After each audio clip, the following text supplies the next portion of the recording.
Vous savez, la question du développement de la science et la technologie dans le système éducatif est transversale. Nous avons 4 ministères au moins qui s'en occupent.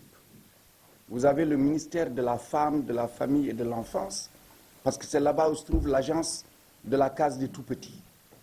Vous avez le ministère de l'Éducation nationale qui gère le préscolaire, le moyen, le primaire, le moyen, le secondaire.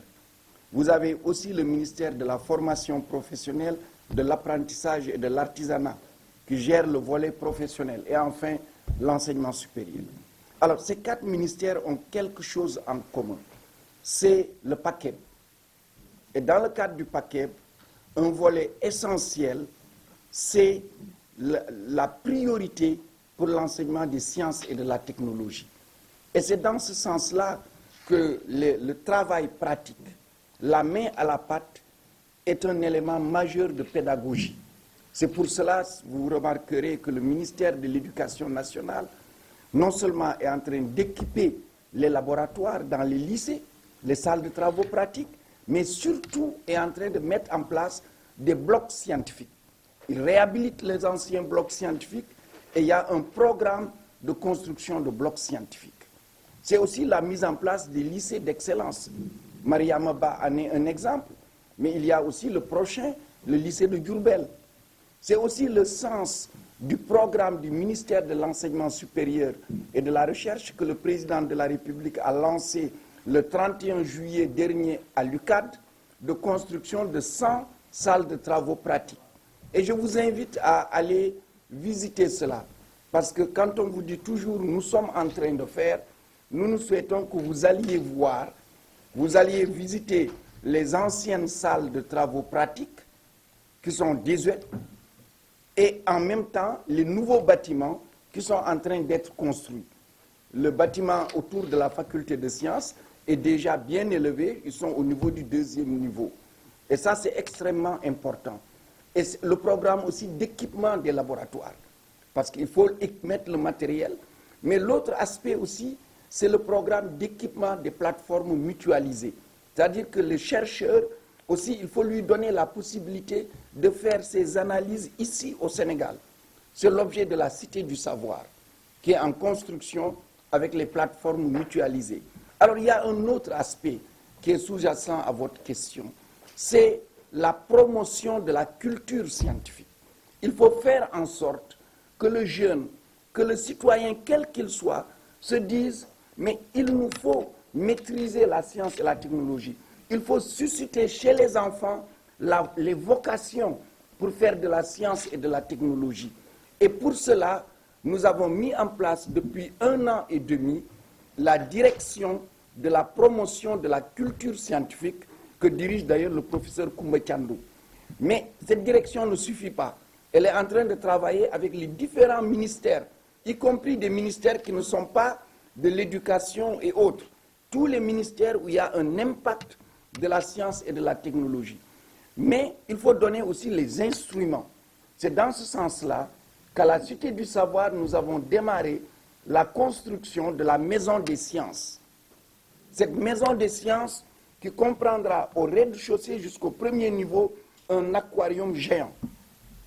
Parce que les enfants ont à savoir ce qui se passe sous l'eau, comment les poissons, comment, etc., vivent, se développent, et leur donner envie d'étudier cela et d'en tirer profit. Il y aura des espaces de démonstration où vous viendrez manipuler, faire des manipulations de chimie, de physique, de toutes sortes de manipulations. Enfin, il y a le volet promotion de l'astronomie, où vous aurez des télescopes, les enfants vont regarder le ciel, voir les planètes, voir les galaxies, voir toutes sortes d'objets, parce que c'est ça qui crée la curiosité et l'envie de voir plus, et l'envie de créer. Et enfin, le planétarium. Et sera sans doute le premier planétarium en Afrique de l'Ouest. Il y aura aussi la médiathèque. Ça aussi, la construction a démarré. Pour utiliser les technologies de l'information et de la communication, pour aiguiser l'esprit, pour que l'esprit ait envie, comme on dit, de progresser, à travers des jeux, à travers des films, à travers la documentation. Nous avons déjà obtenu à Saint-Louis une partie du Rogna Sud où nous mettrons aussi une médiathèque. Et pour Kaolack aussi, on mettra un planétarium. C'est un privé qui a donné gratuitement au ministère le planétarium. Donc voilà un peu quelques éléments. Mais pour terminer juste, tout cela est beau. Mais si vous n'avez pas des enseignants de qualité, ce n'est pas possible. D'où la nécessité impérieuse de former des enseignants dans le domaine des sciences particulièrement et de les former aussi à l'expérimentation. Il y a des établissements qui ont des équipements, mais lorsque les enseignants ne sont pas suffisamment formés ou n'ont pas suffisamment le niveau pour les utiliser, ces équipements restent dans les malles ou dans les salles sans être utilisés. Donc ceci est extrêmement important. C'est un ensemble. Ça ne peut pas être quelque chose qui est immédiat. Ça doit se faire progressivement. Et je pense que le ministère de l'Éducation nationale est en train de le faire. Au niveau du ministère de l'Enseignement supérieur, au niveau de la FASTEF, un travail aussi est en train d'être fait. Et comme le disait mon ami Serigne Baïkiam, le résultat ne va pas être immédiat tout de suite. Le travail fait aujourd'hui au préscolaire, il faudra attendre presque 13 ans, 15 ans pour voir le résultat définitif. Donc il faut créer le nouveau en même temps qu'il faut préparer cette vague qui arrive. Et c'est ça la difficulté dans la période où nous sommes aujourd'hui. Cette année, on a eu des résultats extrêmement intéressants au niveau de l'agriculture. Mais il serait très intéressant d'aller à la rencontre des chercheurs de l'ISRA et de leur demander quel est leur apport dans ces résultats positifs. Je suis convaincu que vous allez vous rendre compte que la science et la technologie a apporté beaucoup de choses. Allez voir les chercheurs au niveau du centre de suivi écologique pour tout le suivi qu'ils font. Et sur beaucoup d'autres questions, on peut interroger nos scientifiques et nos chercheurs. Tout récemment, l'année dernière, juste, un des lauréats des prix UNESCO, mais c'est Amadou Alpha Sall. Et il a travaillé sur les fièvres hémorragiques.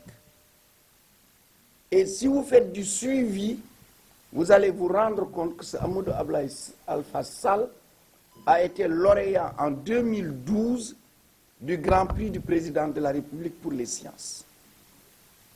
Donc il nous faut, je pense, il y a tout un ensemble de choses. Les réformes vont se faire, les infrastructures vont se faire, les équipements vont se faire, mais le plus lent à changer, ce sont les mentalités. Et ces mentalités-là, il faudra qu'elles changent. On n'a pas le choix.